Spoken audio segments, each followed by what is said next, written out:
Looking ahead to a bit more snow, colder temperatures in the forecast.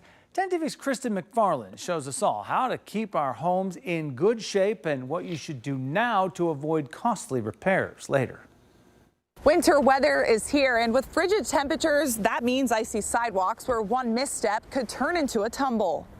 Ace Hardware on Parsons Avenue saw steady traffic Wednesday morning as customers picked up winter supplies. The girlfriend asked too if I could get some ice melt for her house as well. Staff say the ice melt is moving quickly and they're frequently restocking shelves. Jonathan Waldman came in looking for salt and a space heater.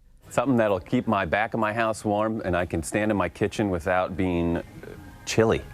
When it comes to keeping your home warm this winter, HVAC specialists say maintenance checks are key. There's a lot of components that can break down, wear and tear parts that if you don't have the system serviced, just like getting your oil changed, then these are the times when it's running very, very hard for hours on end. Justin Smith with Atlas Butler has been making the rounds, inspecting HVAC systems across Columbus. He advises homeowners to replace furnace filters and keep indoor temperatures consistent, no more than a 2-degree difference between day and night, to prevent added strain on heating units. Don't go setting back your thermostat 5, 6, 7 degrees during the day when you're not there and then come home and crank it up 5, 6, 7 degrees, because all of that energy, that you saved, is, it's going to take longer. Smith says the best way to prevent pipes from freezing is to clear away any snow or ice around exterior lines and shut off water to outdoor faucets. If you plan on de-icing sidewalks and driveways,